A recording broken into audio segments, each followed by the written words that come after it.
Okay, get ready for one of the greatest adventures you'll ever hear. It's a story that's packed with heroes, monsters, and some seriously cool magic that people have been telling for thousands of years. Let's dive in. I mean, think about that for a second. A story so powerful, so important, that even today, millions of people all over the world celebrate it with a huge festival of lights. That's the story we're going to explore, and it all kicks off with a prince. All right, let's meet our heroes.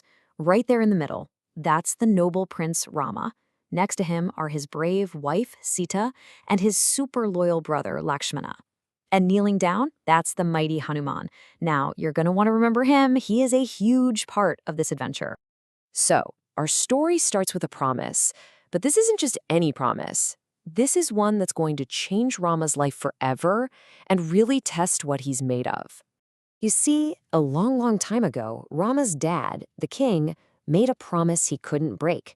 And to make sure his father's word was kept, Rama had to make a crazy difficult choice. He had to give up his chance to be king.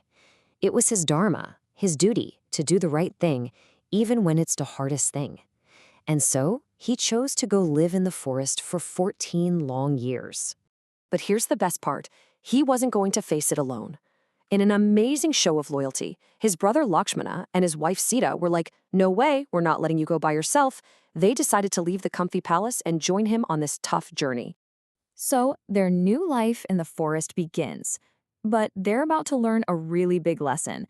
Sometimes things are definitely not what they seem. For a while, things were actually pretty peaceful. They built a little cottage and just lived a simple life out in the beautiful Dandaka forest. They were all together, and really, that's what mattered most to them. And then, one day, this absolutely stunning golden deer just appeared, sparkling in the sun. Sita thought it was the most beautiful thing she'd ever seen and asked Rama to catch it for her. But this was no ordinary deer. It was a trick, a magical illusion created by a demon to get the princes away from Sita. And the trick worked. While Rama and Lakshmana were off chasing the deer, the real bad guy of our story showed up, Ravana, the terrifying 10-headed demon king. He grabbed Sita and flew away with her to his island fortress, Lanka. Okay, let's just pause here for a second. Think about it. All of this chaos happened because Rama decided to keep a really, really hard promise.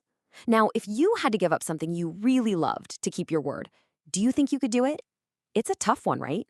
So, Rama and Lakshmana get back, and Sita is gone.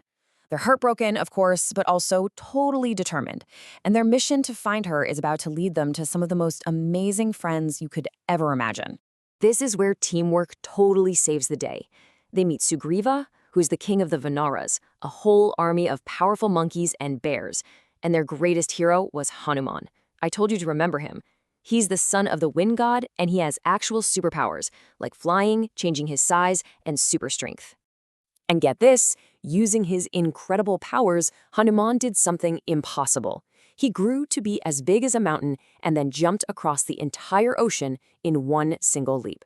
He found Sita on Lanka, gave her Rama's ring to give her hope, and promised her that help was on the way. Okay, so Hanuman found Sita. Awesome. But there's one small problem.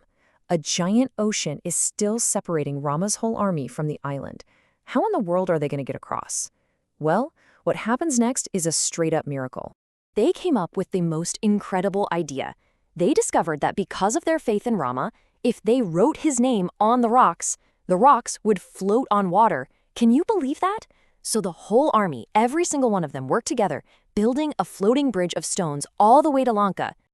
And I mean, everyone helped. Even a tiny little squirrel did its part, carrying tiny pebbles and bits of sand.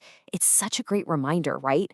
It doesn't matter how big or small you are. Every little bit of help always counts. The bridge is built. The army has made it across. You know what that means? It's time for the final epic showdown. A battle that's not just for Sita, but it's really a battle between good and evil. This really shows you the big difference between them. See, Rama was fighting for dharma, for truth, for love, for what's right, and he had an army of loyal friends. Ravana, he was just fighting for himself, for power, and for his own ego. It was truly a battle of light versus darkness. So, have you ever wondered about Ravana's 10 heads? Well, here's a cool little fact. Some people say they represented how incredibly smart he was, like he had mastered tons of different subjects. But they also stood for his massive, out-of-control ego, which ended up being his biggest weakness. The battle was absolutely huge, shaking the heavens and the earth. But in the end, Rama's goodness and courage were just way more powerful than Ravana's pride. Rama defeated the demon king, and with that, the light of what is good and true won the day. With the battle won and Sita rescued, those 14 long years in the forest were finally over. It was time for our heroes to head home. Can you even imagine the pure joy? After everything they had been through, Rama, Sita, and Lakshmana finally started their journey back home to their kingdom of Ayodhya. That long, hard promise was finally complete. Hey, remember that question from the very beginning? Well, here's your answer. To welcome their heroes home and to light up the dark path, the people of Ayodhya filled every single street and house with millions of little oil lamps called diyas. And this amazing celebration is what we now know as Diwali, the Festival of Lights. And that, right there, is the beautiful message at the heart of this entire adventure. Just like those little lamps pushed away the darkness for Rama, this story reminds us all that goodness and courage and hope, they can beat any challenge. It teaches us that no matter how dark things might seem, there's always a light inside each and every one of us, just waiting for a chance to shine.